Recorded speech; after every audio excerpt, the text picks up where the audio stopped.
Wants to introduce? Okay, Mataji. So then we can start. Yeah. Welcome to Bhakti Sangha conference call. Today we are very fortunate to have Her Grace Preethi Vilasini Mataji to enlighten us on Sri Brihad Bhagavatamrta. So today is the book 2, session 39. So thank you so much, Mataji, for giving a valuable association and time. Now I would like to hand over the call to you, Mataji. Thank you so much. Hare Krishna. Thank you so much, Mataji. Thanks to everyone who joined us today. With our prayers for Her Grace Shyama Gauri Mataji, for her speedy recovery and successful surgery. With those humble prayers, we'll start our session. We are reading from Sri Brihad Bhagavatamrta. This is book 2, session number 39. Book 2 deals with the journey of Gopakumar all the way to Goloka Vrandavan. So in this book 2, we have seen how Gopakumar reached Goloka Vrandavan and how by his mercy even Jana Sharma perfected his life. So that is what we have seen so far. And further on, Parikshit Maharaj was inspired to speak more about the glories of Sri Vrindavan Dham, and he began to speak.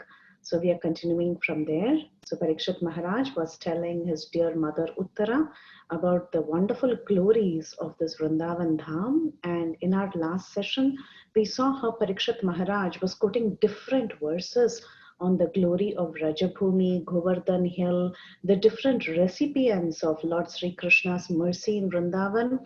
And then we also saw how about the different sentient and the insentient living entities in Vrindavan Dham are always trying their best to somehow please the Lord. So in that line, in our previous session, we saw how the clouds that hover around Vrindavan Dham were continuously trying to please Krishna in various ways. So continuing from the clouds, we will move on and see about the different living entities in Vrindavan. So I'll just make a quick prayer and then we can continue. Om Namo Bhagavate Vasudevaya. Om Namo Bhagavate Vasudevaya. Om Namo Bhagavate Vasudevaya. Om Ajnanaatimirandasya Jnananjana Shalakaya Chakshurunmilitam Yena Tasmai Shri Gurave Namaha. Mukam Karoti Vachalam Pangum Langayate Girim Yat Kripa Tamaham Vande Shri Gurum Deenatarinam. Nama Om Vishnupadaya Krishna Preshthaya Bhutale Srimate Radhanath Swami Niti Namne. Nama Om Vishnupadaya Krishna Preshthaya Bhutale Srimate Bhaktivedanta Swami Niti Namne. Namaste Saraswati Deve Gauravani Pracharine Nirvisesha Shonyavari Paschat Deshatarine. Jaya Shri Krishna Chaitanya Prabhu Nityananda Shri Advaita Gadadhara Shri Vasadi Gaura Bhakta Vrinda. Hare Krishna Krishna Krishna Hare Hare Hare Rama Rama Rama Hare Hare.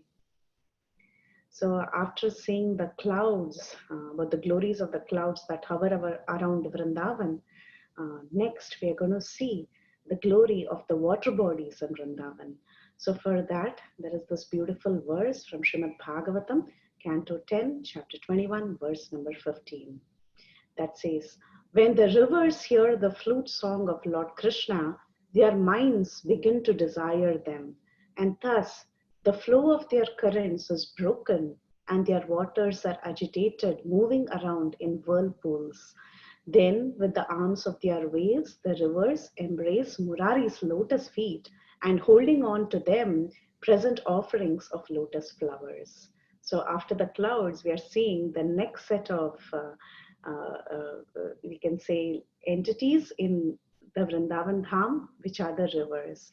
So these rivers in Vraja, they actually receive even more greater mercy than the clouds in Vrindavan, because the rivers are directly flowing on Vrajabhumi, whereas the clouds are a little far away. And to the external eyes, these rivers, they may seem unconscious, but they are not ordinary bodies of water. In Rajabhumi, everything in reality is actually sentient, and they all want to serve the Lord.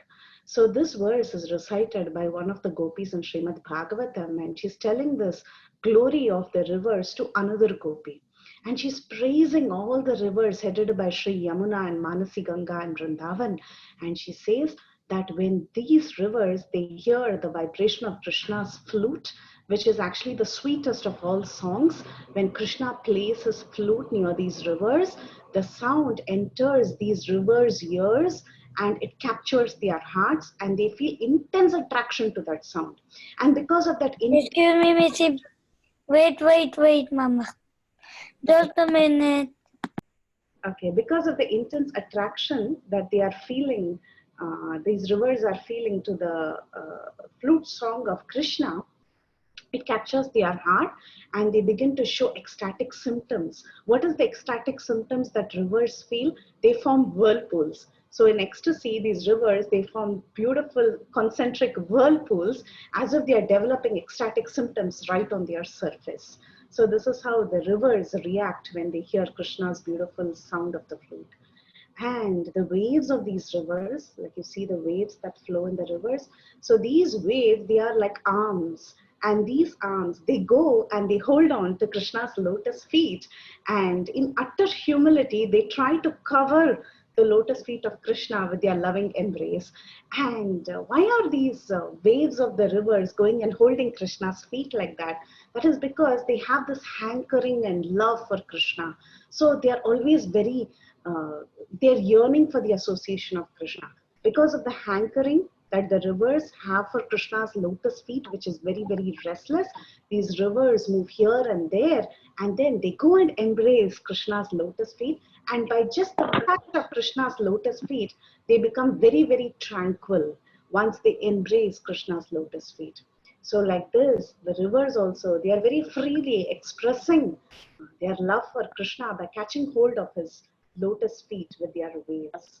So these rivers, they just want to offer, at this point, they want to offer suitable worship at Krishna's lotus feet. Now these rivers are full of immense treasures. They have pearls and they have jewels and they have so many riches. These rivers, as they are flowing, they are carrying so many things. So these rivers can easily present pearls and other things at the lotus feet of Krishna. But then they are very, very in a humble, worshipable mood. They are only taking out lotus flowers that are growing in their waters, and they are picking those lotus flowers and they are going and they are offering it to Krishna's lotus feet. So like this, the rivers, they are showing their love in such beautiful ways by forming whirlpools, by embracing Krishna's lotus feet with their waves, and then offering suitable paraphernalia for Krishna's worship by giving him lotus flowers. So like this, one gopi was telling the other gopi, see, actually this river is so fortunate. This river is freely worshipping Krishna. We are not as fortunate as these rivers, because when we hear Krishna's flute, we are actually just held back at homes. We are not allowed to freely go and worship his lotus feet. We are not able to go and take his association freely. But these rivers, they are always appearing in front of him very, very freely. And with their broad arms, they are embracing Krishna's lotus feet. But how can we do all that? Because we are always held back at home. We are not allowed to go. We are not allowed to meet Krishna freely. So we are not so fortunate as these rivers, which are very, very fortunate and which are always embracing the restless lotus feet of Krishna. So like this, the gopis, they are describing not only the clouds, they also describe the great fortune that the rivers have in taking Krishna's association. Then the next verse from Srimad Bhagavatam. So we are going in gradation. First we saw the clouds, then we saw the trees. Now we are going to, then we saw the river. Now we are going to see the creepers and the trees. So how are the creepers and the trees reciprocating with Krishna? So that is a verse from Srimad Bhagavatam, Canto 10, Chapter 35, verse number 9. It says, the trees and creepers in the forest respond to the sound of his flute, they become so luxuriant with fruits and flowers that they appear to be manifesting Lord Vishnu in their hearts. As their branches bend low with the weight, the filaments of their trunks and veins stand erect in ecstasy of love of God, and both the trees and the creepers pour down a rain of sweet sap. This is Srimad Bhagavatam, Canto 10, Chapter 35, verse number 9. So greater than the clouds and the rivers are actually forest plants because they are more alive, they are more sentient. And one other Gopi recites this verse in the Srimad Bhagavatam, and she's praising all the trees and the creepers in Vrandavan Dham. And by praising these trees and creepers, she is feeling some sort of solace from the pain of being separated from Krishna. Actually, in the previous verse, which was Canto 10, Chapter 35, verse number 8, the Gopis were also expressing about how Krishna would play the flute and he would call the cows. So actually, this flute playing was actually for the cows. But then, hearing this flute sound that was meant to be for the cows, even the trees started responding. So the trees and creepers, they would also respond to Krishna's flute sound. And how would they respond? How would they feel symptoms of ecstasy? Feeling symptoms of ecstasy, these creepers and trees, they would continuously pour down a flow of sap. So sap is like a liquid that pours down from the trunks and the branches of a tree. So when you cut a tree, some trees have sap. They have a liquid. So each person gets one card. Okay. So like Mataji, can you meet everybody? So that will be easy. So sometimes these creepers and the Mataji, can you unmute yourself, Mataji? Yeah, thank you, Mataji. So these creepers, they exhibit ecstatic symptoms, creepers and trees, by this continuous flow of sap when they hear Krishna's flute. So that's how the creepers and the trees exhibit their ecstasy. And then these creepers, they are first described, okay, before the trees, the glory of the creepers is being described by these Gopis. So these creepers, they are very feminine in nature and they feel very, very shy. So because they are very, very shy, they try to hide behind the trees. They try to hide behind the trees like as if they don't want to become very visible. And why are they hiding? Because they are feeling shyness from their beloved who is Krishna.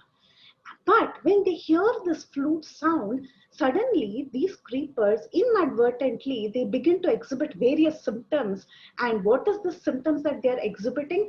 Outwardly, they become rich with fruits and flowers. So when they are hearing Krishna's flute, they suddenly become rich with fruits and flowers, and they are not able to openly show. I mean, though they are feeling shy, they automatically start showing the symptoms of ecstasy by becoming abundant and rich with fruits and flowers. And as Krishna is playing this flute and he comes near these creepers and trees, they begin to bend low, offering their fruits and flowers in an inner mood of humbleness in the presence of Krishna. So like this, they exhibit their pure devotion. These creepers, they are first glorified, and also their husbands, who are the trees, are also endowed with these beautiful symptoms of external and internal wealth. Internally, they are filled with love and devotion for Krishna, and externally, they are exhibiting these beautiful fruits and flowers in their ecstasy, and they are offering everything at the lotus feet of Krishna.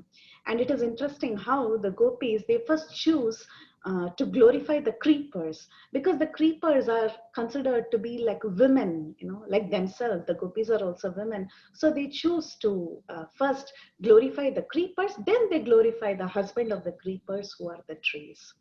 So like this, these creepers and these trees, they resemble Krishna's true devotees who are very rich with fruits of beauty, aristocracy, wealth, influence. All these are different qualities of Vaishnavas.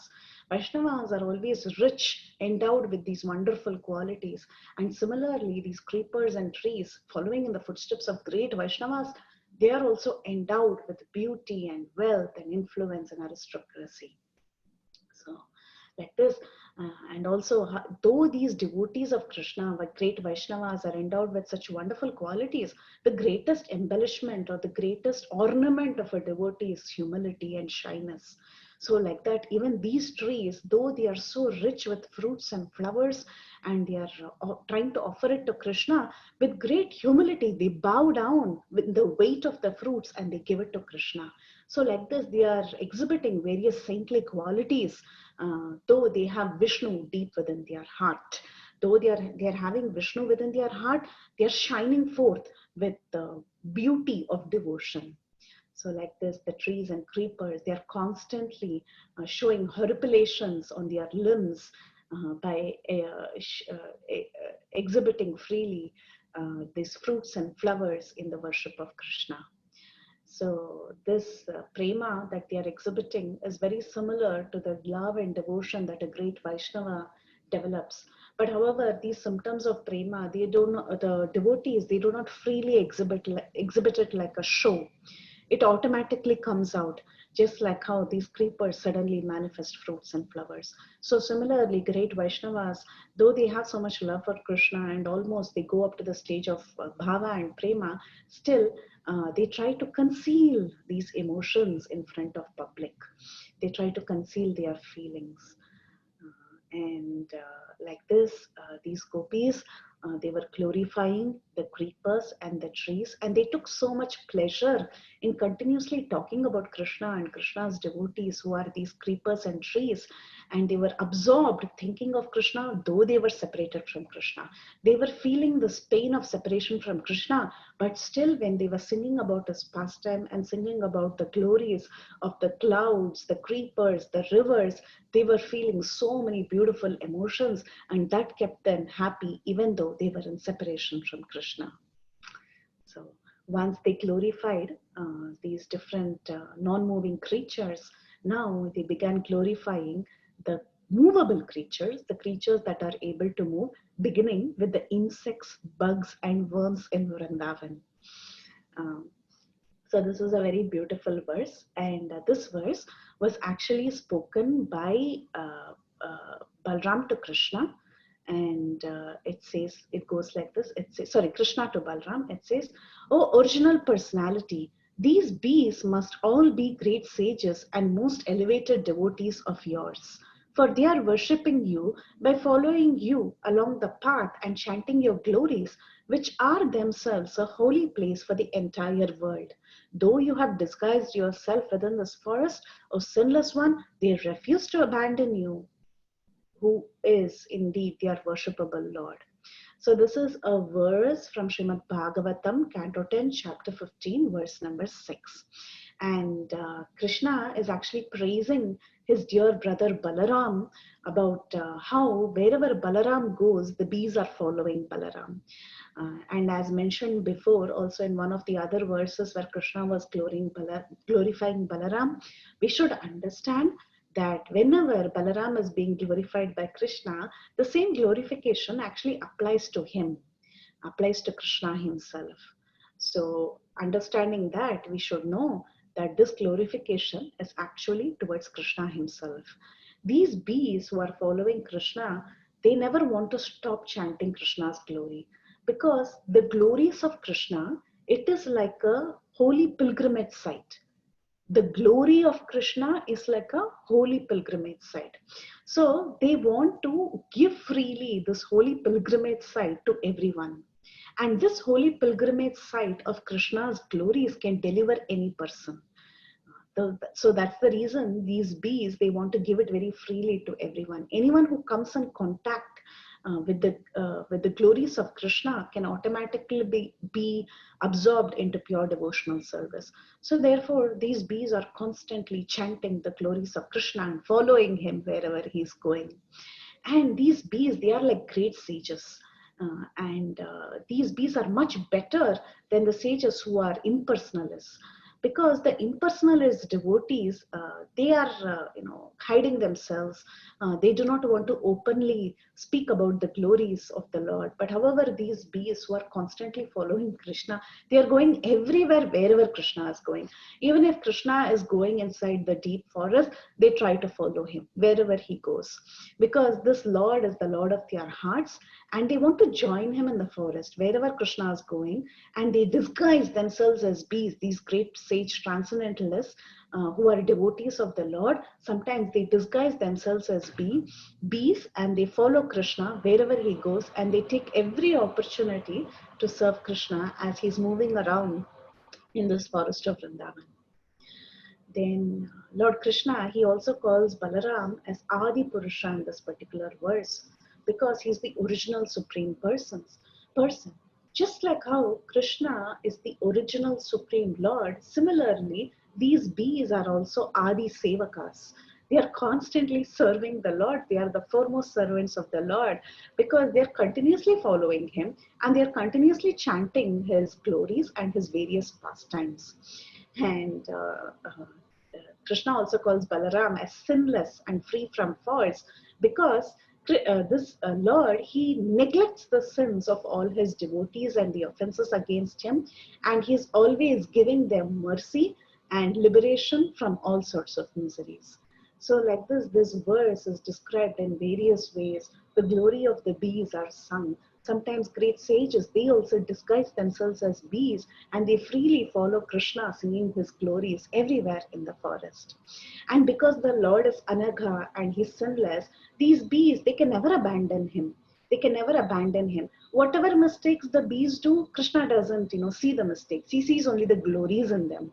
So these bees feel constant attraction towards Krishna and they just don't want to abandon him at any cost. So like this, they are sure that devotional service is indeed going to protect them from all distress by Krishna's mercy. And these bees of Vrandavan, they are surely better than all the impersonalist sages because sometimes these impersonalist sages, they fall into silence. They take Mauna Vrat and they sit down and they're just meditating on that impersonal light. But these bees, they are so nice. They are constantly chanting. They are only chanting Krishna Katha. And because they're always chanting Krishna Katha, humming and going behind him, they're always absorbed in great trance. So like this, these bees are glorified as great Vaishnava Munis who never stop seeing Krishna or glorifying Krishna. Though Krishna is somewhat hidden in this forest of the Vedas. The Vedas is like a huge forest, okay? It's a very, very big, dense forest. And when you search through the Vedas and the scriptures, you will see that Krishna is somewhat hidden. It is very difficult to openly find out who is Krishna. Krishna is the Supreme Personality of Godhead. It's very difficult to find out if you just start reading the Vedas, the 4 Vedas and the Upanishads directly. So like this, in this dense forest of the Vedas, who can find Krishna? A bee can find Krishna because a bee can actually follow Krishna everywhere and sing about the glories of Krishna. So great Vaishnava saints are also compared to bees because they can actually follow Krishna everywhere in this dense forest and they can find out where Krishna exactly is. So, though the pastimes of Krishna are very, very difficult to understand, his service is very difficult to achieve, the very determined Vaishnavas, they never fail to abandon Krishna. They strive and they locate him. They, even through the tough paths of karma and jnana, the Vedas are filled with karma and jnana, which are like very dense roads in the forest. But still, great Vaishnava Munis, they find out their way through these dense forests and they strive and they somehow find Krishna in the path.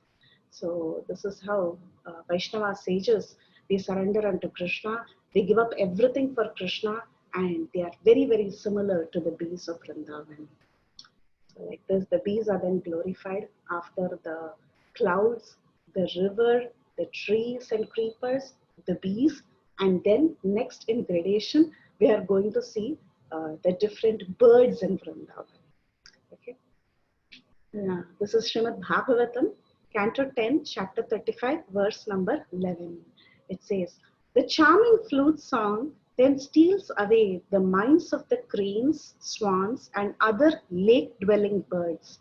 Indeed, they approach Krishna, close their eyes, and maintaining strict silence, they worship him by fixing their consciousness upon him in deep meditation."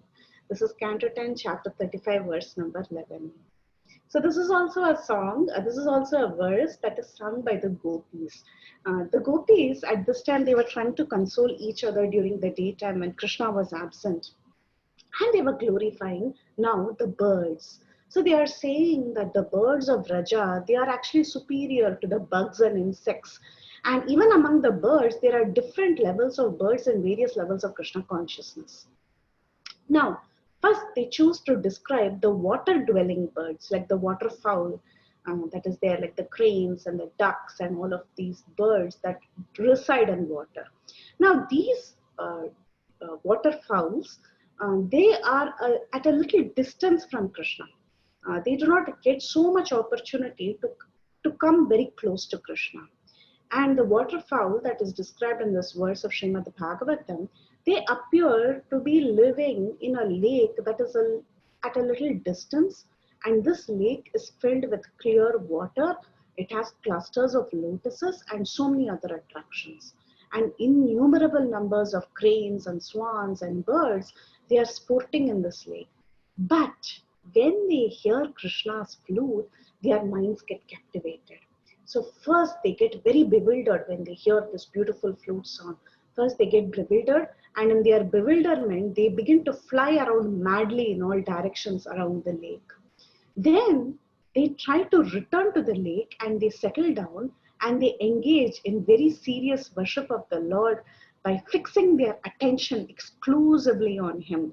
So they restrain their mind, their bodies, and their speech. They subdue their minds. They close their eyes, and then they resort to complete silence, bringing their mind, their senses, their sight, their speech, everything under control. So this is how the birds react. These waterfowls, they react when they first hear Krishna's flute. First they are bewildered, and in their bewilderment, they just start flying around. Then they calm themselves, they come back to the lake, they sit down, they collect all their minds and senses, and then they focus on the Lord, and they keep strict control of the senses. Then sometimes these birds, they also leave the lake and they try to go near Krishna. Because they are hearing the flute sound of Krishna, they realize, oh, Krishna is nearby. And they track the path where Krishna is. They try to go there. They try to go near Krishna and they sit down by his side. Okay, very silently they go and they sit down by his side. And being so close to Krishna gives them so much pleasure that they become actually silent and stunned, closing their eyes. But then are they really peaceful by going so close to Krishna and sitting there silent? Actually not. They are not very, very peaceful there because they are not able to control their minds now, because they have gone so close to Krishna, and they are not able to close their eyes tight also, because they are so close to Krishna. In ecstasy, they start exhibiting different kinds of transformations, and they are not able to keep their mind calm. And in anxiety, their eyes is filled with tears. They have lost their ability to blink, and they are not able to shut their eyes also closely. And in that ecstasy, they start shouting out loud kirtan, which is Krishna's names, and they lose complete control of themselves. So there's a very beautiful explanation of what happens to the birds. First they were in the waters, and then somehow they tried to go near Krishna, and then there they were trying to sit down like strict saints, but they were not able to do it. They tried so much, but in their ecstasy, their eyes got filled with tears and their voice got choked with emotion, and they started screaming out Krishna's names, and there was a constant flow of tears from their eyes. So like this was the result of being near Krishna. Actually, they attained this ecstasy that is called as murcha, which is loss of consciousness. After doing this, they lost their consciousness, and some of the birds, they actually lost complete consciousness and they fell down silent. So like this, the Gopi, she was talking about the birds, the different species of life, how these birds, though they are sometimes male, in male forms, still they have so much love for Krishna. They are forcibly dragged into Krishna's association. They try to concentrate their minds on Krishna, and they exhibit this transcendental prema that has destroyed their natural peace and thoughtfulness, and they get agitated and they're completely bewildered.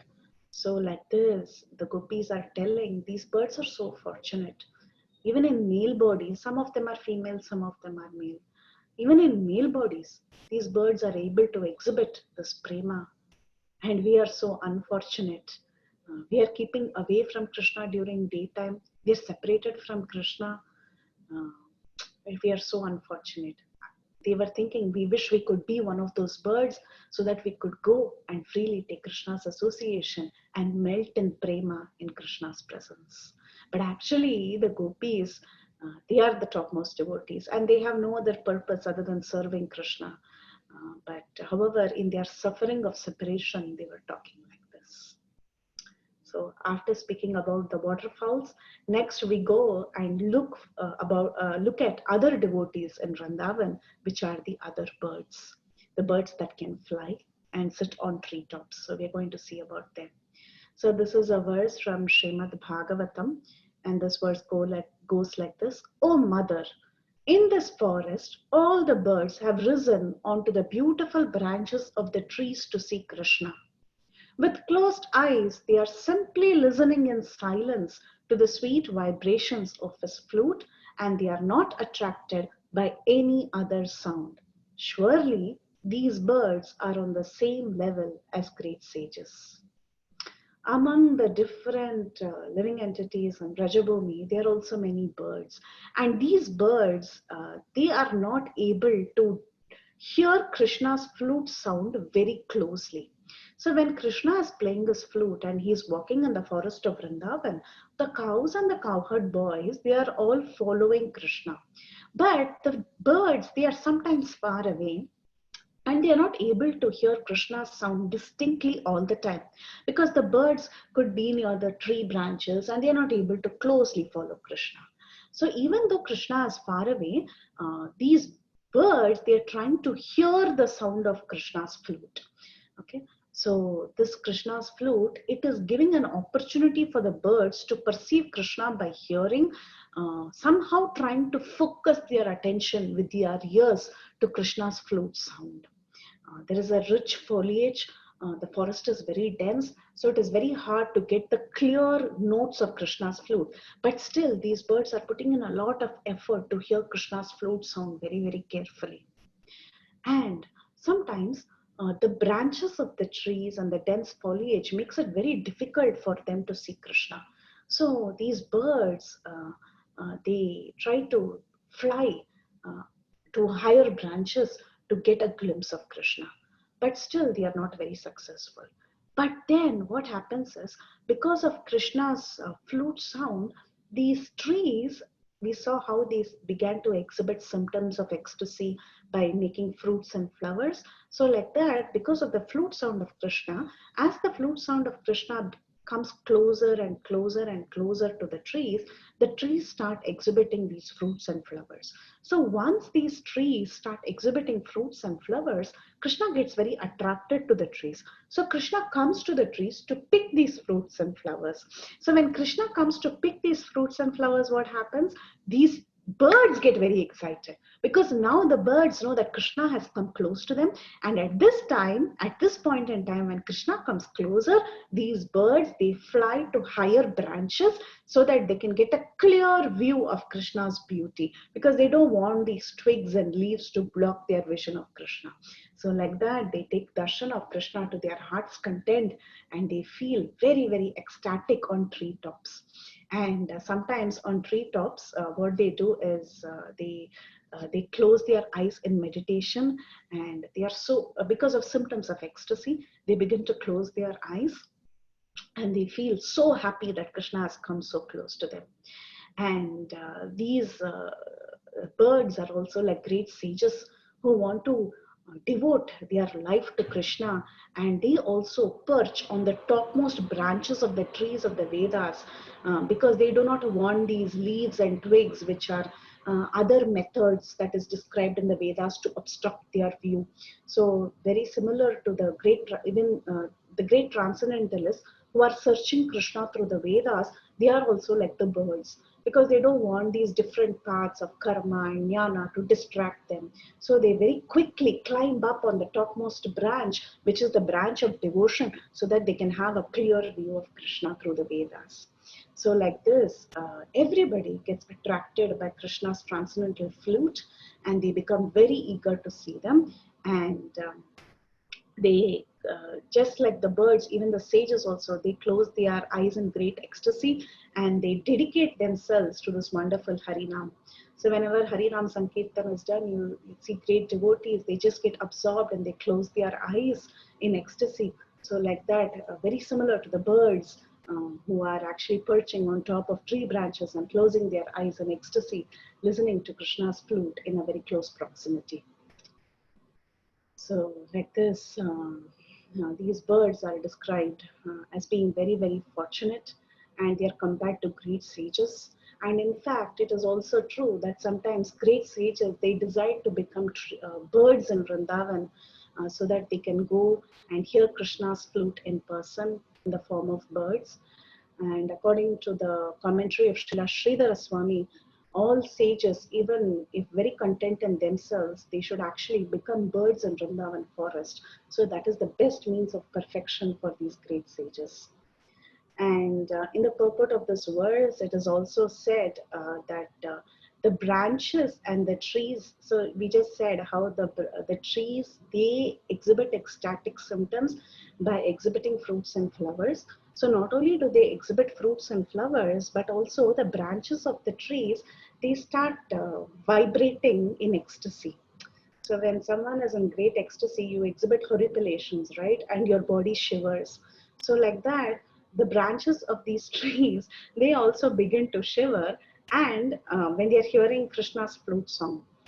Because Krishna's flute song, it is so ecstatic. It is so ecstatic. Even great singers like Brahma and Shiva, even they cannot match the flute song that Krishna vibrates. So hearing this vibration and this great science of music that is emanating from Krishna's flute, these birds, they become attracted to the flute sound.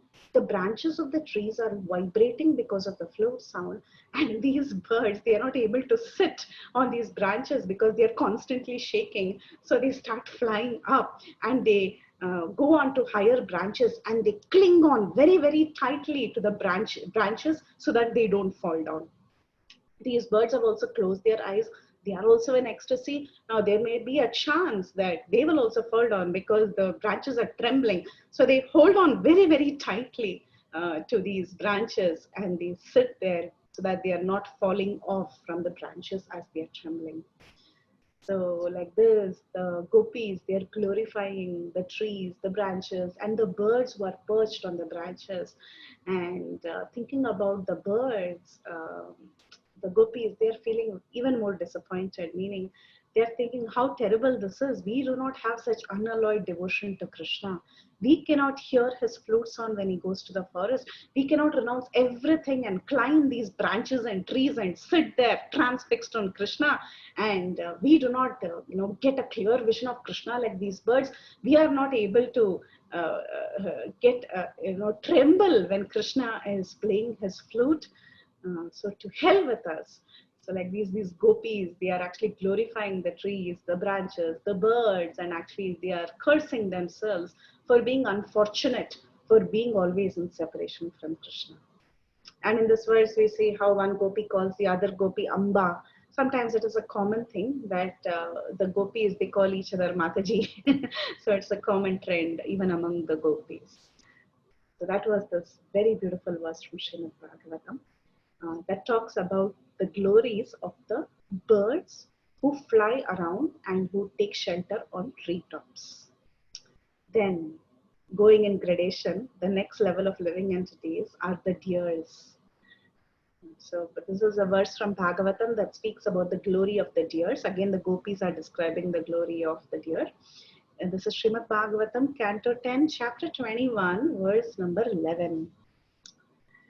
So one Gopi tells the other Gopi, "Blessed are these foolish deer because they have approached Maharaj Nanda's gorgeously dressed son after having heard him play on his flute.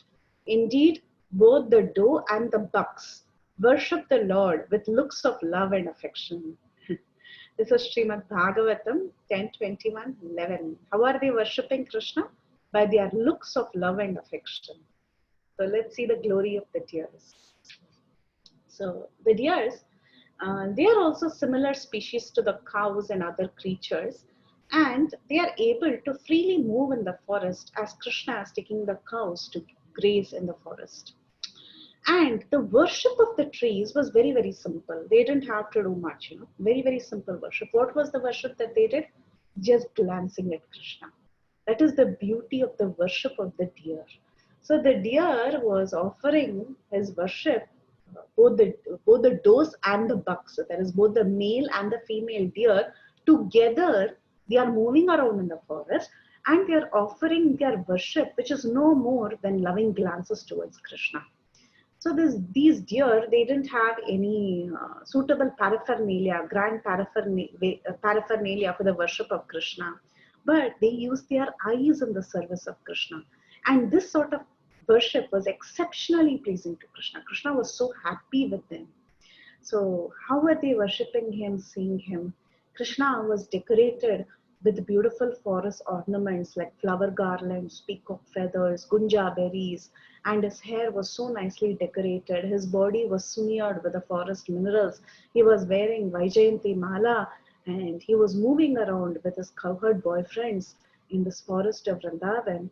And the deer, though they were unintelligent animals, they were actually very supremely fortunate, because just by hearing Krishna's flute, the deer, they would lose their power to think clearly. Their internal and external senses would become stunned, and though they are normally hidden within the forest, they would come out from hiding inside the forest. They would come out when they would hear this beautiful flute sound of Krishna, and they simply gazed at him. They simply gazed at him with love, worshipping Krishna. And the great fortune that these deers had is that they were always in pairs, both the male and the female, the doe and the bucks together. They would go around in the forest very freely and they would gaze at Krishna, worshipping him. And just like how the female deer were attracted to Krishna, even the husbands of the female deer were equally attracted. And both the husband and wife together, they were able to serve Krishna. So this was very, very fortunate. The deer and the bucks, they are so fortunate, the doe and the bucks. They are so fortunate because in pairs, they could go and freely worship Krishna. But however, the gopis were thinking, these deers, they are so fortunate. They are able to freely move around in the forest of Rajabhumi. They are able to go with their husband's permission. Their husbands are also with them. But we are so unfortunate. Our husbands, they do not appreciate Krishna Bhakti at all. They are always restraining us, keeping us back at home. We are not freely able to act properly in presence of Krishna. All this is because we are so unfortunate and we are cowherd girls. But whereas these deers, they are the most fortunate living entities. They are having their eyes wide open with love and they are serving the Lord with their pleasing glances. Even if we try to do that also, our husbands are objecting us. We are not able to do anything. And in this verse, the word used is Krishna Sara. Krishna Sara means a black deer. But the word Sara also means important. So the gopis are thinking the husbands of the deer are called as Krishna Saras because only Krishna is important to them.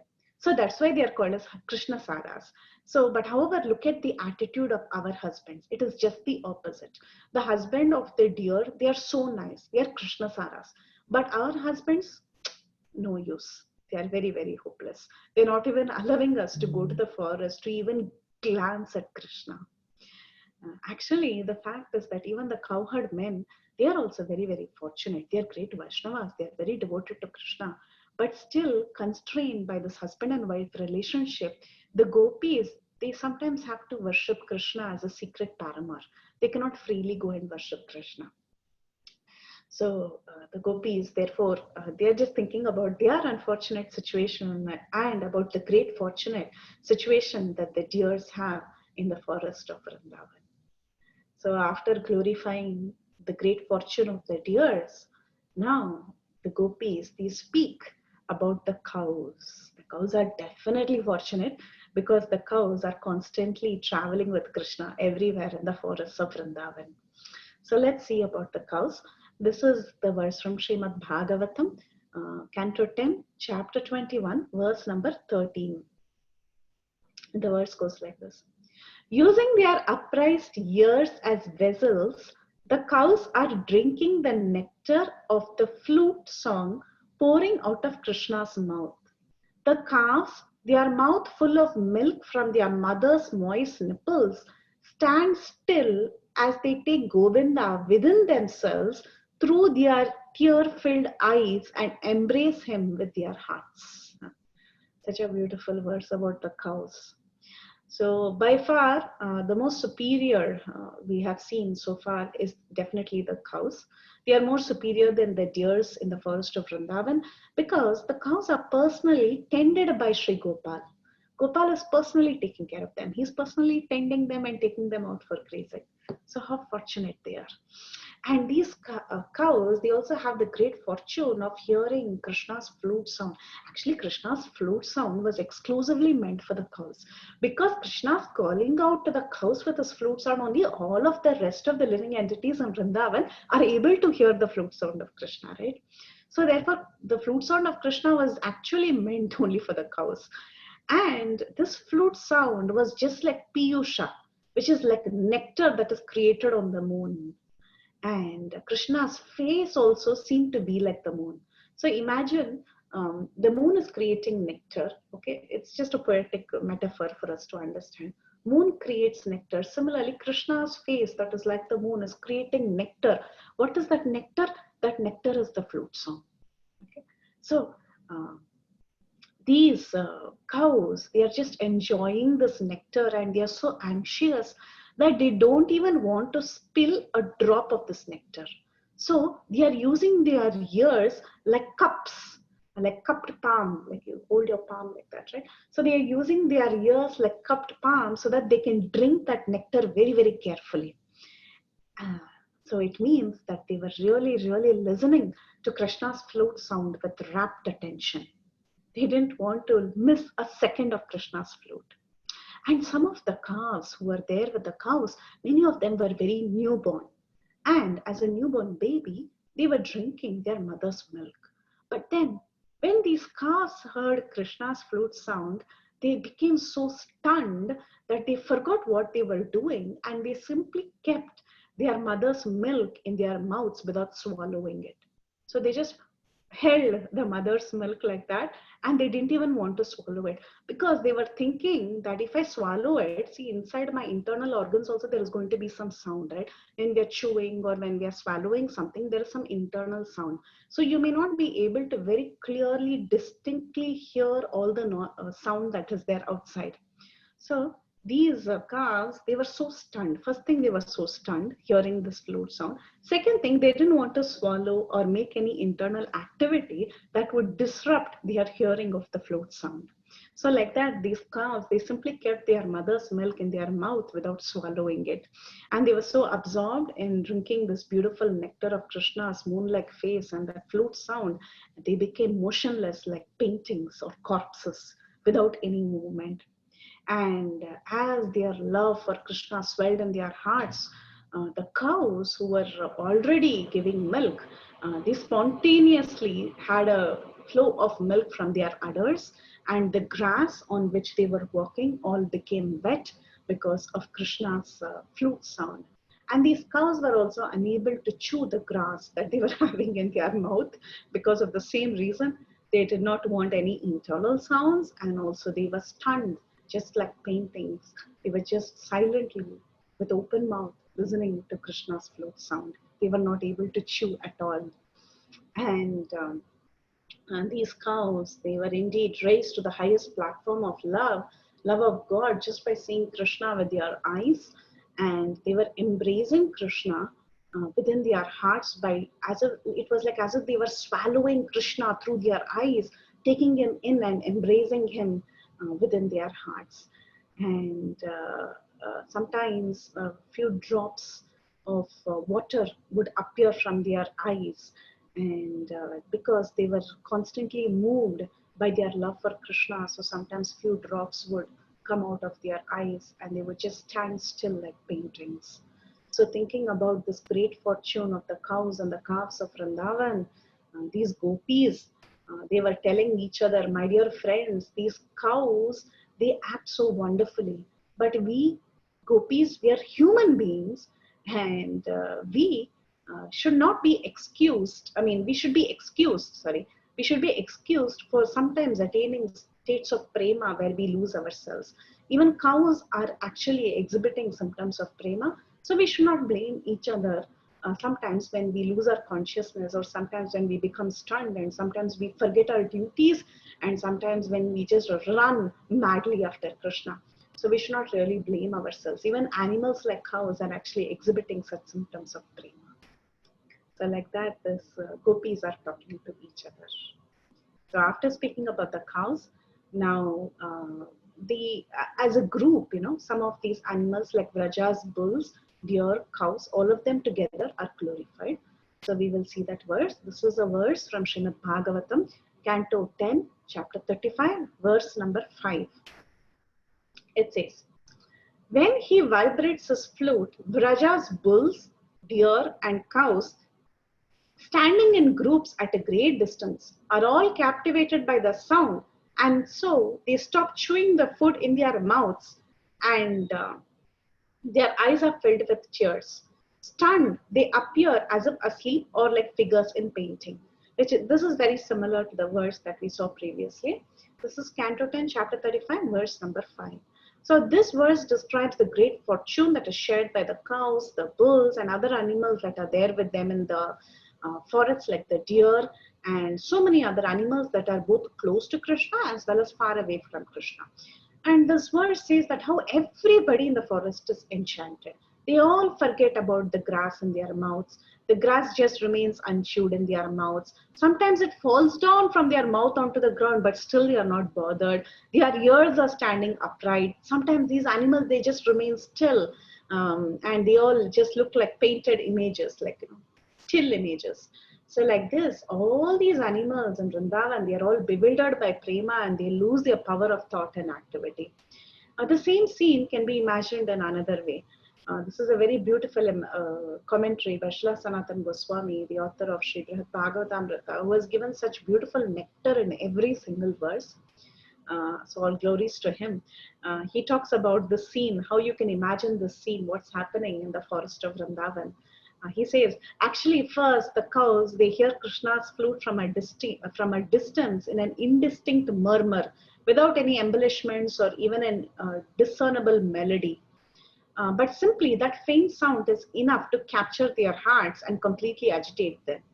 After a short time, when the cows, bulls, and the deer, they hear the song of Krishna's flute more clearly, they feel fear that death might intervene them and separate them from Krishna. So to prevent themselves from hearing any more, they lift their front legs and forcibly cover their ears, forcibly cover the holes of their eyes and ears.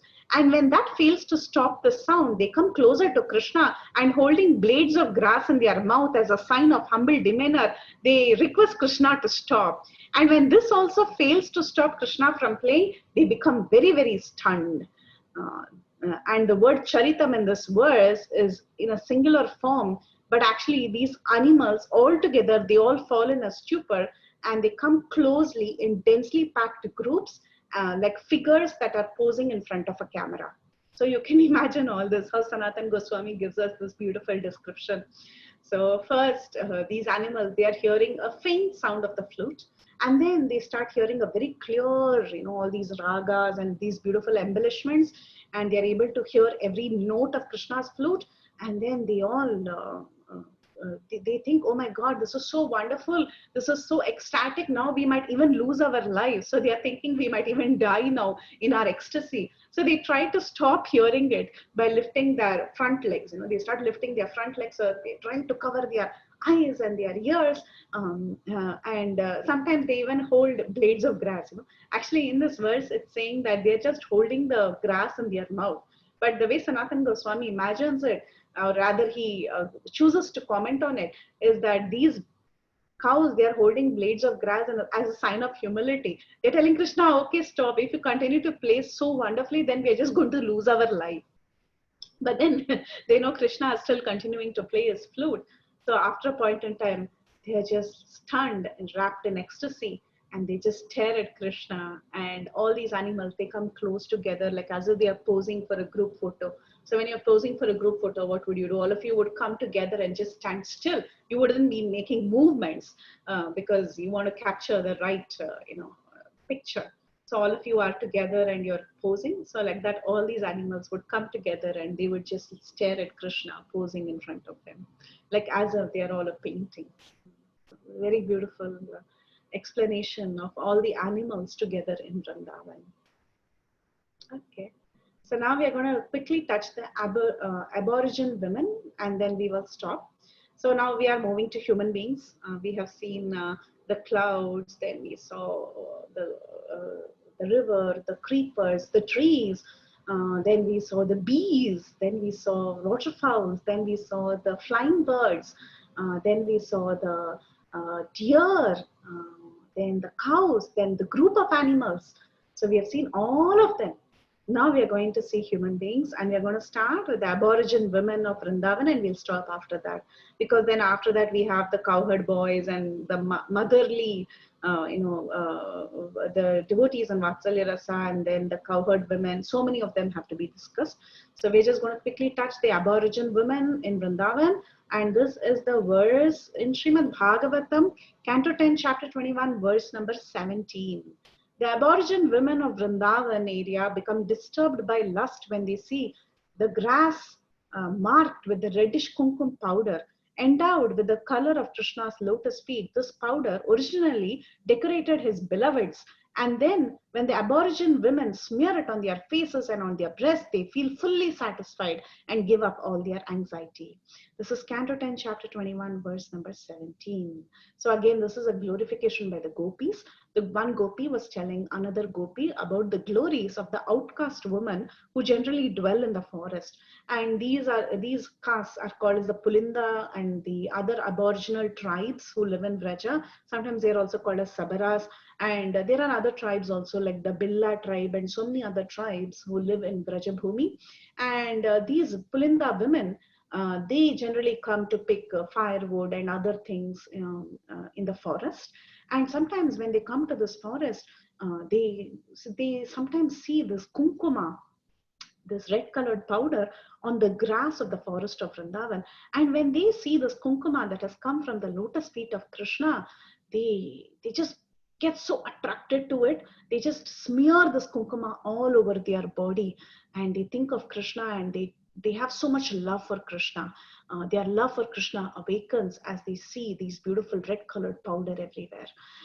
Actually, where has this red colored powder come? It has come from the lotus feet of Krishna.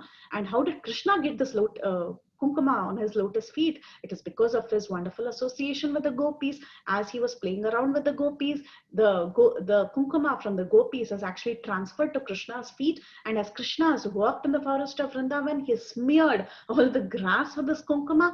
And when these Pulinda women, they came, they were disturbed by feelings of love looking at this kumkuma, and they picked up this red powder and they smeared it all over their body, on their faces, on their chest, everywhere on their body, and they felt completely satisfied, getting the association of Krishna through this kumkuma powder. Actually, these Pulinda women, generally they are not glorified for their beauty, but then once they smeared the kumkuma all over their bodies, they became so effulgent and so beautiful, and they were just glowing in love for Krishna. So the Gopis were glorifying the Pulinda women, and they were telling, actually they are so fortunate, but we are so condemned because we are not exalted like those Aboriginal women. They can openly go in the forest and they can collect kumkuma from the grass, but we, whenever we associate with Krishna, we cannot openly associate with Krishna. And somebody or the other is always stopping us. So like this, another explanation of this verse given by Sanatana Goswami is that the wonderful music of Krishna's flute had drawn the Gopis into the forest to wander about searching for him. And when they couldn't find him anywhere in the anguish, in Viraha Bhav, these Gopis sometimes they rolled on the grass, on the ground, in Viraha, in separation. And that time the kumkuma fell on the grass. And when the Aboriginal women took this prasad of the kumkuma powder from the Gopis, they felt great ecstasy. And they were remembering Krishna and the Gopis in great ecstasy and thinking about the loving dealings between them. And they were also struck with love. So like this, the glories of the Aboriginal women was described. So further in the next session onwards, we will see about the Gopas, we will see about the elder Gopis, we will see about all the other residents of Vrindavan. So we'll stop here. Any questions, comments, realizations, or corrections, please go ahead. Hare Krishna. I will, of course, unmute everyone.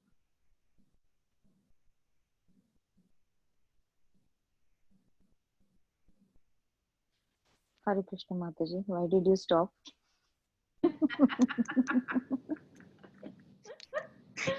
Hari Bol. I wish you can go on. It is unmuted, right, Mataji? Yeah. I believe so, yes. We are able to talk, yeah. You should go on, Mataji. It was so beautiful, so beautiful. Those calves, the milk in their mouth. You made a picture, you made a picture now. And now you're telling me to stop it. Hare Krishna. Wonderful, Mataji. You're blessed, and we are blessed to have you. All glories to Srila Prabhupada, Sanatana Goswami, and thank you for your association, Mataji. Hare Krishna. Hare Krishna. Hare Krishna Mataji, Dandvat Pranam. All glories to Srila Prabhupada, all glories to you, Mataji. Such a beautiful class, I don't know about the birds, flower, bees, trees, creepers, but I was listening with rapt attention as if stunned, sitting at one place and, hearing this beautiful Krishna Katha. So beautifully you are explaining each and every aspect of it. And just a realization, came that how, first of all, that yes, it is total glorification of Venu Geet, chapter 21, though some verses are taken from chapter 35, the Yugal Geet also. I was remembering the time when we covered in Chaitanya Charitamrita the Atmarama verse. Then in the same, the 61 explanations that Chaitanya Mahaprabhu was giving, and he was quoting these similar verses about how trees and these creepers, they are like sages, munis, and they are like gyanis, they are karmis, and the bees, insects, and how, but when they come into an association of a devotee, they forget whatever the path they were following, and they become a full-time stalwart devotee. So I was thinking like how the cranes and birds and the animals, the creepers, they were stunned at a point, but when they come into the association of Krishna and other cowherd boys, they forget what they are doing and they become more ecstatic. So how beautifully, now, though I have, we have given the full explanation of that Atmarama verse, but after reading this Brihad Bhagavatamrta, I could really connect to that verse that seriously, all those Atmaramas, but when they come into the association of devotees, they become a full-time devotee. It's so beautiful. Thank you, Mataji. So I was also thinking of Hiranyagarbhas, even that was covered in the Atmarama verse, Mataji. Yeah. Thank you, Mataji. Thank you, Mataji. Thank you so much. Hare Krishna. Hare Krishna Mataji. Hare Hare Krishna. I'm so glad I got to join today. Hey, on Zoom. Finally. Wonderful. Look at you. Wonderful, description. I was just thinking how beautifully that Sanatana Goswami describes. It's not, so that we can actually understand the mood of them. I was thinking, two thoughts came to my mind. One, I was thinking of Hanuman, who, remember, he put the kunkam all over his body when he's not sleeping. So I was just thinking about that. That thought came to my mind. Not the same mood, but obviously that same idea, of covering themselves. So I was thinking of that when you talked about them. And then when you were talking about the cows stop chewing, I must confess that sometimes I'm eating breakfast when I'm listening to class, and I know sometimes the speaker's voice gets really low, and I have to stop chewing because I can't hear. I'm like, wait, what are they? And I just realized that it just completely, I could completely relate. And also when the cows stop drinking milk, when you're feeding your child, you will see sometimes they'll suddenly hear a noise, and they've been drinking milk, and then all of a sudden they stop because they listen to hear something. So completely relatable. I mean, he just so nicely explains it so that we can relate to it. It's not something that's so esoteric, which it is, but not completely. Thank goodness. Thank you. So nicely told. So nice. So nice. Thank you, Mataji. Thank you for coming. Thank you. Hare Krishna, Koti Koti Dandavat Pranam, Preethi, Vilasini, Gopi. You are fully observed in the Leelas, Mataji, like when you are explaining that cuckoos and that birds and that duck is not moving in the lake, and the ears of the cow is like totally observing in the Krishna Katha, and so nicely explained Paneshwari Mataji, also all the point covered by her, and the creepers, and especially you explain the bees like a Vaishnava, the hear Krishna Katha, observing the Katha, and birds of the Braj, Braj superior, a different level, Mataji. Waters in a duck, and distance from the, they are not want to far from the Krishna. They are in water, but they are just come nearby lake, and try to observe the Krishna Katha, Mataji. So nicely you are explaining, and especially bees you compare with the Vaishnava, Mataji. It's touched to heart. They are so near to the Krishna, so they just hearing Krishna Katha, Mataji, and so nicely explain all the trees, creepers, and clouds, and everybody is observing Krishna Katha, and especially the Gopis, Vrindavan Gopis, and their husband also observing Krishna Katha. Shridham Vrindavan Dham ki jai. All little cuckoo, creepers, tree, parrot, monkey, all the birds of Shridham Vrindavan Dham in seva of Lord Krishna and Srimati Radharani ki jai, jai jai Nityananda, jai jai Gauranga. Gauranga. Hari Hari. Thank you, Mataji. 1 second, and Mataji, your accent with that trust katha, so we also enter in this katha. By your accent, by your words, by your bhav.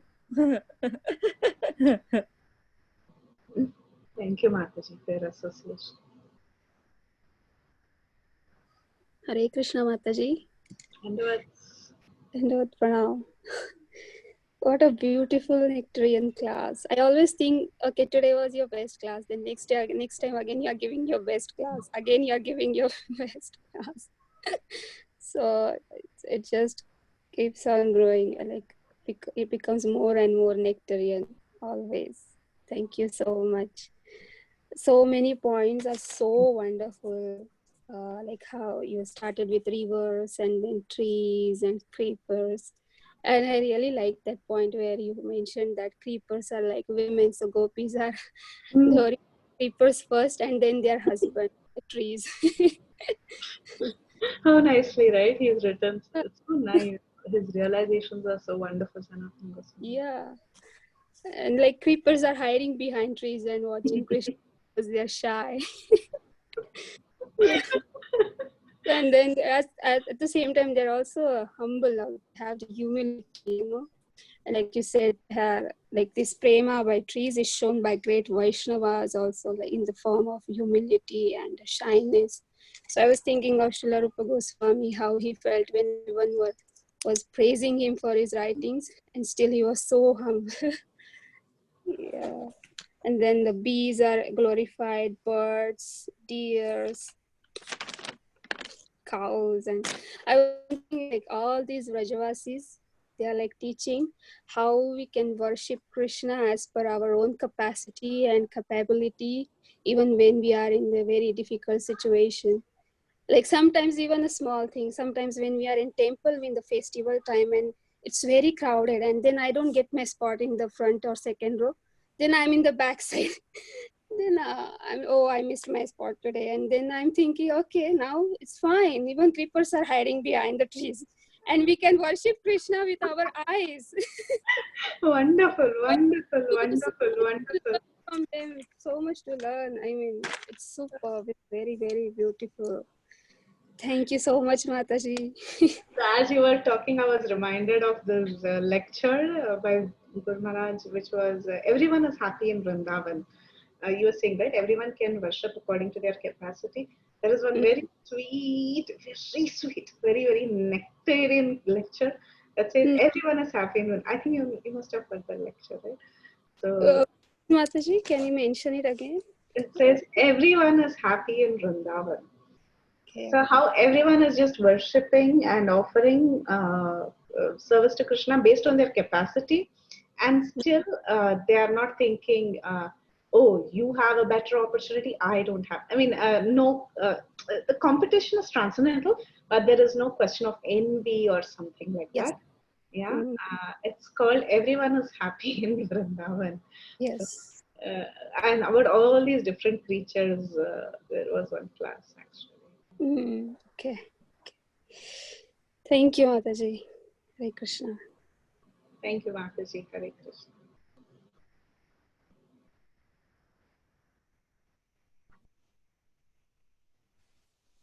Hare Krishna, Mataji. Hare Krishna. Such a wonderful class, Mataji. Everything was so ecstatic for us. Mataji, particularly as already Mataji mentioned, the section of bees you mentioned, Mataji, and you said that the Vedas are like a huge forest and the Krishna is hidden inside it. So it's very hard to find him. But the Vaishnavas, they go deep, look, they never give up, like a beast which goes in search. That was very, very nice, Mataji. So, like, what you say, like opening an eyes. We got so much detail. And Mataji, I have a small question in it. You mentioned that Sri Krishna was talking to Balram, that the bees were going back of Balram. And also you mentioned Balram is Adi Purusha. So, like, what was the situation over there, Mataji? Because normally the friends of Krishna, covered boys, they don't see them as God like Balram and Krishna. They just play with them as normal kids. So, what was the situation that Krishna was referring to Balram as Adi Purusha? And normally does Krishna say to him like this, that the bees are following you and making and glorifying Balram? Or it was a special occasion or something? No, as they were walking in the forest, he was just glorifying Balram.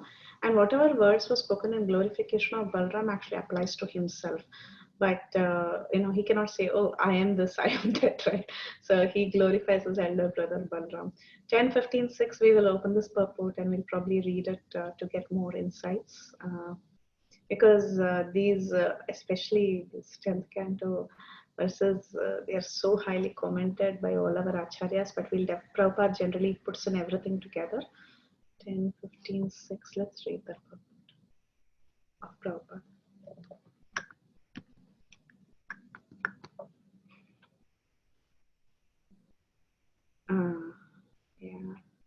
Okay, here you go. The original personality, these bees must all be great sages and most elevated devotees of yours, for they are worshipping you by following you along the path and chanting your glories, which are themselves a holy place for the entire world. Though you have disguised yourself within this forest, O sinless one, they refuse to abandon you, their worshipable Lord. Purport. The word Gudam is significant in this verse. It indicates that although the Supreme Personality of Godhead in his form of Krishna or Balarama appears as an ordinary human being within the material world, great sages always recognize the Lord as the Supreme Absolute Truth. So the bees are recognizing the Lord as the Supreme Absolute Truth. All the transcendental forms of Godhead are eternal and full of bliss and knowledge, exactly the opposite of our material bodies, which are temporary and full of misery and ignorance. One meaning of the word Tirtha means the means for crossing beyond material existence. Simply by hearing the glories of the Supreme Lord or by chanting them, one immediately comes to the spiritual platform beyond material existence. Thus, the Lord's transcendental glories are here described as Tirtha for everyone in the world. The word Gayantaha indicates that the great sages give up their vows of silence and other selfish processes to glorify the activities of the Supreme Lord. Real silence means to not speak any nonsense, to limit one's verbal activities to those sound statements and discussions relevant to the loving service of the Supreme Lord. The word anaga indicates that the Supreme Lord never performs sinful or offensive activities. The word also indicates that the Lord immediately excuses a sin or offense committed by a sincere, loving devotee who may accidentally deviate from the Lord's service. In the specific context of this word, the word anaga indicates that Lord Balaram was not disturbed by the bees who were constantly following him. The Lord blessed him by saying, "O bees, come into my confidential grove and feel free to taste its fragrance." So this is a very beautiful glorification of, there are some verses in which just before the killing of the Inukasura, Krishna was actually glorifying the beauty of the forest of Vrandavan, and he was actually addressing Balaram, but actually since it will not be nice, okay, I am this, I am that, so Krishna does it to Balaram, which also applies to him. It also applies to Balaram because both of them are indeed the Supreme Lord. So this is how it goes. Krishna was in that mood with Balaram where he was freely glorifying him. And yes, the boys, the cowherd boys, they did not openly think Krishna to be God, but they definitely thought that Krishna was some, he was super good. So this wouldn't have disturbed their mood of Sakya Bhav, though Krishna and Balram were talking like this. It wouldn't really disturb the mood in which they were in. So I hope that helped Mataji, the purport, and how actually he was glorifying the bees to be great sages who were following the Lord. Yes, Mataji. Yes, it was so useful.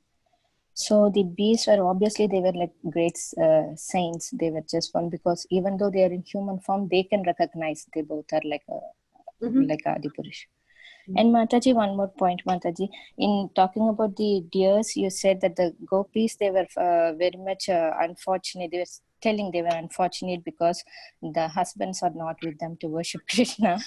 So my question was, why is that, Mataji? The Gopis, they are so much immersed, and you mentioned that the Gopas, the covered men also are Vaishnavas, but they are not in so much as Gopis. And another question, Mataji, the Gopis are saying that they are always restrained by husbands. They don't leave the girls to go and worship Krishna. Is it because of possessiveness they're doing like that, or what is the reason?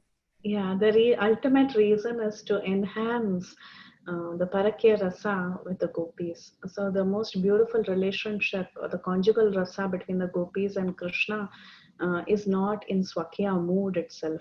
So to enhance that mood and to facilitate that relationship, obviously the husbands have to restrict. If that is the fun, right? If the husbands are also saying, okay, go worship, then what is the difference between Aishwarya worship and this sort of a worship? There is no difference between the two. So this is actually more happy, this is more exciting, this is more of the mood of the Gopis. So even in the spiritual world, we saw that how there is this conceptual understanding of having husbands, but actually the husbands are not there, but still the Gopis are under the impression husbands are there, they are restricting me. Because this enhances the relationship between the Gopis and Krishna. The Parakya Rasa is nourished when the husbands restrict them, when Jatila Kutila are creating obstructions in Radharani's meeting with Krishna. That is the rasa, that is the enjoyment. So if Jatila Kutila are saying, okay, go, there's no fun. So Radharani has to do all this, Madhumangal has to go help, Radharani has to secretly go out, meet Krishna, Krishna has to wait on the doorstep, he has to come in disguise. All this is rasa, all this is pastime. Otherwise, if everything is okay, everyone worship everyone, then it's more like Vaikuntha, right? That's the setting in Goloka. Yes, Mataji, now it's clear. Actually, I was having the confusion, like why they are not so much devotional like Gopis. Now it makes sense, actually, to increase the separation rasa for the Gopis. They're just doing that part. They're like acting. They're doing it. So it's nice. And one final question, or not a question, just a discussion, Mataji. So the last part you said about the aborigine women, the Pulindas and Sabaras. So they are the people who are born in Vrindavan, but the Gopis, they moved to Vrindavan, right? Moved to Vrindavan. So these are the tribal people. The Gopis were Vaishyas. They were within the four Varnas. The tribal people, Aboriginal women, people who live in different places. You have the tribal people. So they are the tribal people. They are forest dwellers. They move from one place to another like that. Like that we understand. Yes, Mataji. Thank you so much, Mataji. Such a wonderful class today. It was so nectarian, and I have to go and read it again and again. And your explanation was wonderful, Mataji. Thank you so much. Hare Krishna. Hare Krishna, Lakshmi Mataji. Thank you for association, and definitely Jab Bhagavatamrta, Sanatana Goswami. It all goes to him. Thank you, Mataji.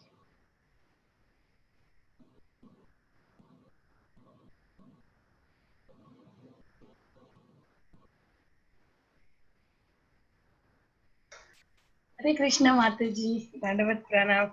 Very, very beautiful class, Mataji. Last week's class also and this week's class. It's all about the forest, animals and everything. How they are having the loving relationship with Krishna, how they are serving. Yeah. It's very, very nice, Mataji. You are explaining about cow, deer, everything. It's so beautiful, Mataji, and everybody's realizations. It's making more, it's like a cream on the cake. Cake is also delicious, cream is more delicious because everybody's thinking in different way, right? Parashuri Lakshmi Mataji realization was in different way because she's taking care of a small kid at home. She could easily relate everything. Vrinda baby, go ahead, Vrinda.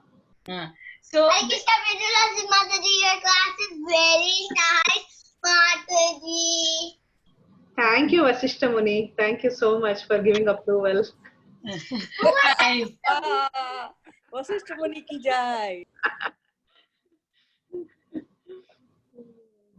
And Runda Mataji's realization and also Lakshmi Mataji's question, everything, Mataji, very beautiful. It gives more detail in the class and it's very clear explanation for me, Mataji. It's really helped and so beautiful, Mataji. The question that Lakshmi Mataji asked, and, it's everybody has having their different roles so that the pastimes increases. Like even sometimes we see the devotees having some problems and devotees falling down. It doesn't mean that devotee has fallen down. It's to show for us, right? Everything is to to set up an example and to show different rasa. That's why all these things are there. It's really beautiful. Mataji class is so nice. I can speak on it continuously. Again, give the class again. It's like that because so much realization, Mataji. So beautiful. Very beautiful class. I really loved it, Mataji. Thank you. Paneshwari Mataji so nicely. There is a cream cake, big cake, and when the cream is coming up, it becomes so sweet. Yeah. Even Vrunda Mataji's realization was also so nice. Like the way she was explaining about creepers and the trees and how it was described and how she's comparing herself sitting in the last row. Wherever we are, Krishna is going to see us. We don't need to worry about it. Krishna will see us, and Krishna is seeing. And what animals are also serving Krishna. We as human form, like we can also serve. And Krishna will definitely see. Krishna will definitely see Mataji. That's really very nice. Her realization was heart-touching, Mataji. Vrunda Mataji. Okay, even I will also sometimes I feel I'm not doing anything. Now I don't feel bad, Mataji. As an aunt, whatever I'm doing, Krishna is seeing that when I don't need to feel bad about it. Yeah, very nice, Mataji. Very nice realization. Thank you. Give 2 minutes to Vrinda. Sing. Yeah, Vrindavan Ramya's Khana. Sing, Vrinda. Mataji, she don't know the song, Mataji. She's just sing. It's okay.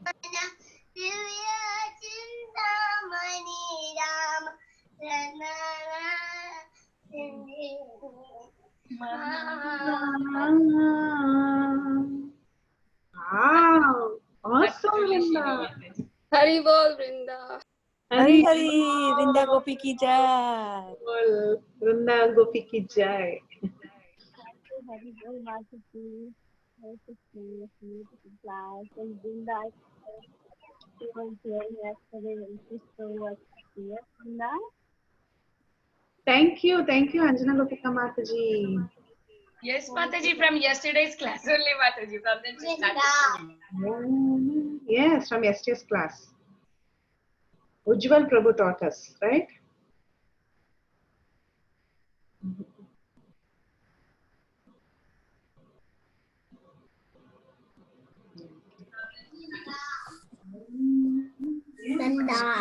Hare Krishna, Preethi, Vilasini, Mataji. The class was very beautiful. Oh, so sweet of both of you. Mataji, the class was beautiful. Oh, thank you, Shreya Shrihari. Thank you so much. Vrindavana Ramya Sthana Divya Chintamani Dama Ratana Mandira Wow.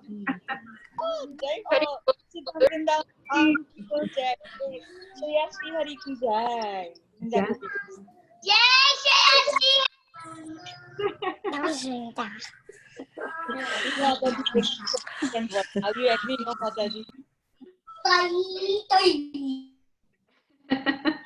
Thank you both.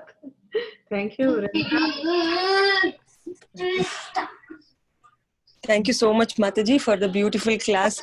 Like I had put the Facebook live on the TV and I was listening on the phone too. So viewing your expressions while you were narrating the story, it's like you are visualizing and then narrating to us. That's why it is so real and so captivating for us.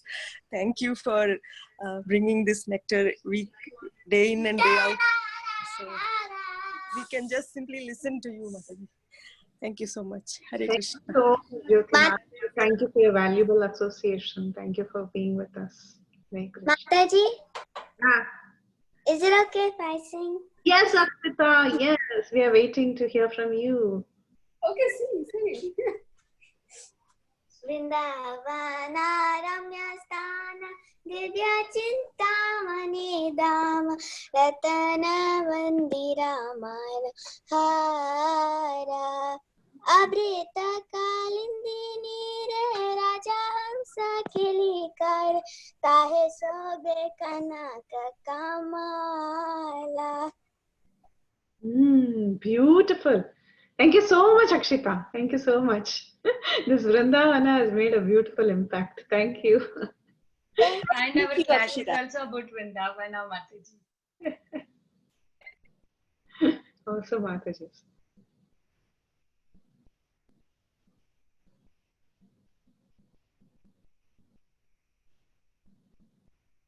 Karthik? Did you want to say something? Okay. So then if we are good, if all of us are good, we can end the call. Okay. Thank you all so much for joining us and giving us your very valuable association. Thank you all for joining.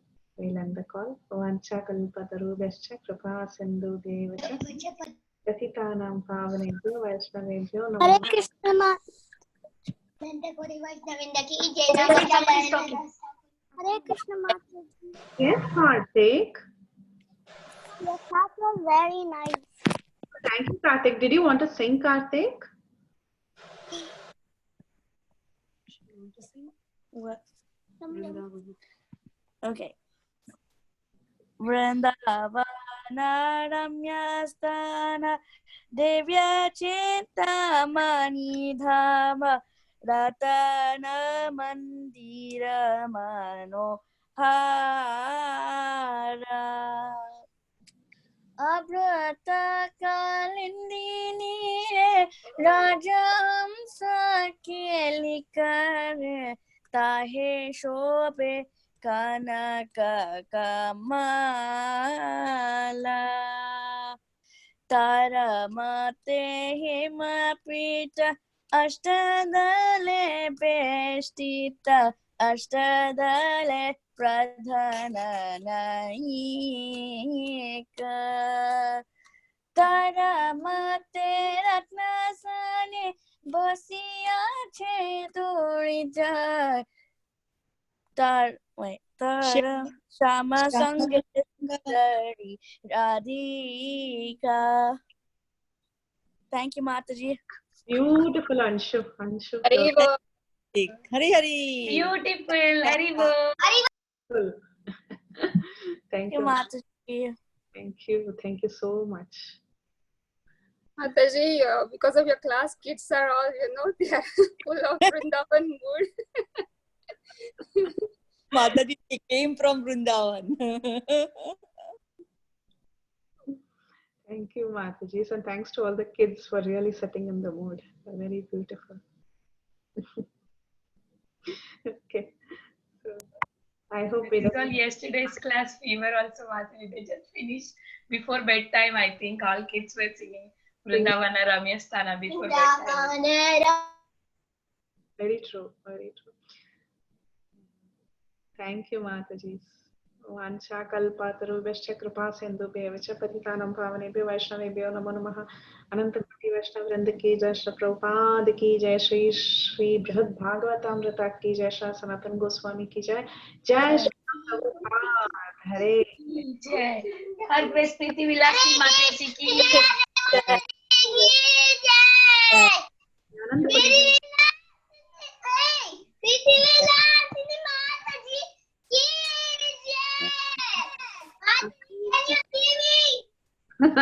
अनंत कोटि वैष्णव वृंद की yes Vrinda, I can see you jump.